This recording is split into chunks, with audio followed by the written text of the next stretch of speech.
তাবিজ পরে তার শরীরে অস্বস্তি হচ্ছে। একজনকে আর্থিক উন্নতির তাবিজ দিয়েছি, কিন্তু সে তাবিজ ধারণ করে রাখতে পারছে না।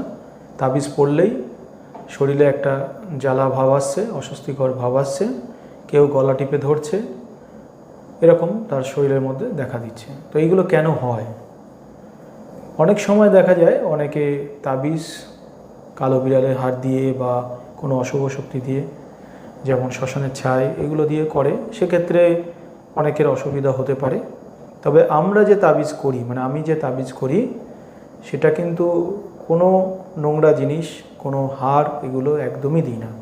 এগুলো দিয়ে তাবিজ আমি ভরি না। তাহলে আমাদের যে তাবিজ আছে সেগুলো সম্পূর্ণ যন্ত্র, এবং যন্ত্র মানেই সেখানে মন্ত্র লেখা, ছকের মধ্যে মন্ত্র। সেই মন্ত্র ভূজ্যপত্রে লিখে তার একটি বিধি নিয়ম আছে, সেটিকে তাবিজে ভরা হয় এবং সেটি ব্যবহার করলে সেই বিষয়ের উপরে কাজ করে। তো যেহেতু আমি কোনো হাড় বা কোনো অশুভ জিনিস ব্যবহার করি না, তাহলে তার এরকম সমস্যা হচ্ছে কেন? এরকম সমস্যা প্রত্যেকের ক্ষেত্রে কিন্তু হয় না। দেখা গেল 1000 লোকের তাবিজ দিলাম, একজনের হতে পারে। এর কারণ হলো সে কিন্তু এই বিষয়টা না জানা থাকলে বুঝবে না। তার শরীরে কোনো অশুভ জিনিস আছে, কোনো আত্মা আছে।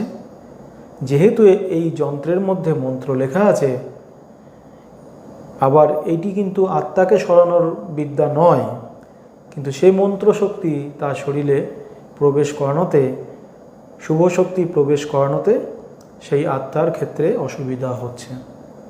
তো এর ফলে কি হচ্ছে? সে রোগীকে কষ্ট দিচ্ছে, তার ফলে তার শরীরে জ্বালা যন্ত্রণা, অস্বস্তিকর পরিবেশ তৈরি করে দিচ্ছে।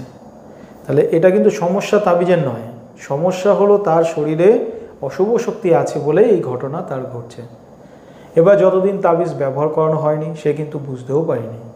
সেই অশুভ শক্তি নীরবে তার শরীরে বাসা বেঁধেছে এবং ধীরে ধীরে তার শরীরে সে থাকছে এবং তার শরীরকে ক্ষয় করছে। যখন তার উপরে এই তাবিজটাকে প্রয়োগ করা হলো, তখন সে থাকতে না পেরে রোগীকে কষ্ট দিল, কিন্তু তারপরেও কিন্তু সে ধরতে পারলো না। সে মনে করলো যে আমার এই তাবিজ পরে অস্বস্তি হচ্ছে, কিন্তু আসল ঘটনা হলো তার শরীরে যে অশুভ শক্তিটা আছে, অশুভ শক্তির কারণেই এই সমস্যাটা হচ্ছে।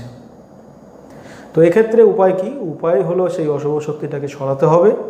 সরালে রোগী সারা জীবনের জন্য সুস্থও থাকবে, ভালো থাকবে। কারণ এই সমস্ত রোগীর ক্ষেত্রে কি হয়, এরা হুটহাট মাথা গরম হয়ে যাবে, শরীরে বিভিন্ন রোগ ব্যাধি লেগে থাকবে, অথচ কোনো রোগ ধরা পড়বে না। তো এই অশুভ শক্তি নানা রকম সমস্যা শরীরের মধ্যে ঘটাতে পারে। তো এই কারণগুলি, এই ঘটনার কারণে অনেক সময় হয়ে থাকে। কারণ এই তন্ত্রের সাবজেক্টটা অনেক জটিল, অনেক কঠিন। যারা এর মধ্যে থাকবে এবং শিক্ষার শেষ নেই, এরকম বিভিন্ন ধরনের ঘটনা সম্মুখীন তারা হবে। তো এরকমও সমস্যা আমাদের সম্মুখীন হতে হয়। তো এই ভিডিওটি করা, যাতে কারোর ক্ষেত্রে যদি এরকম সমস্যা হয় তাহলে সে সহজে বুঝতে পারবে। ধন্যবাদ।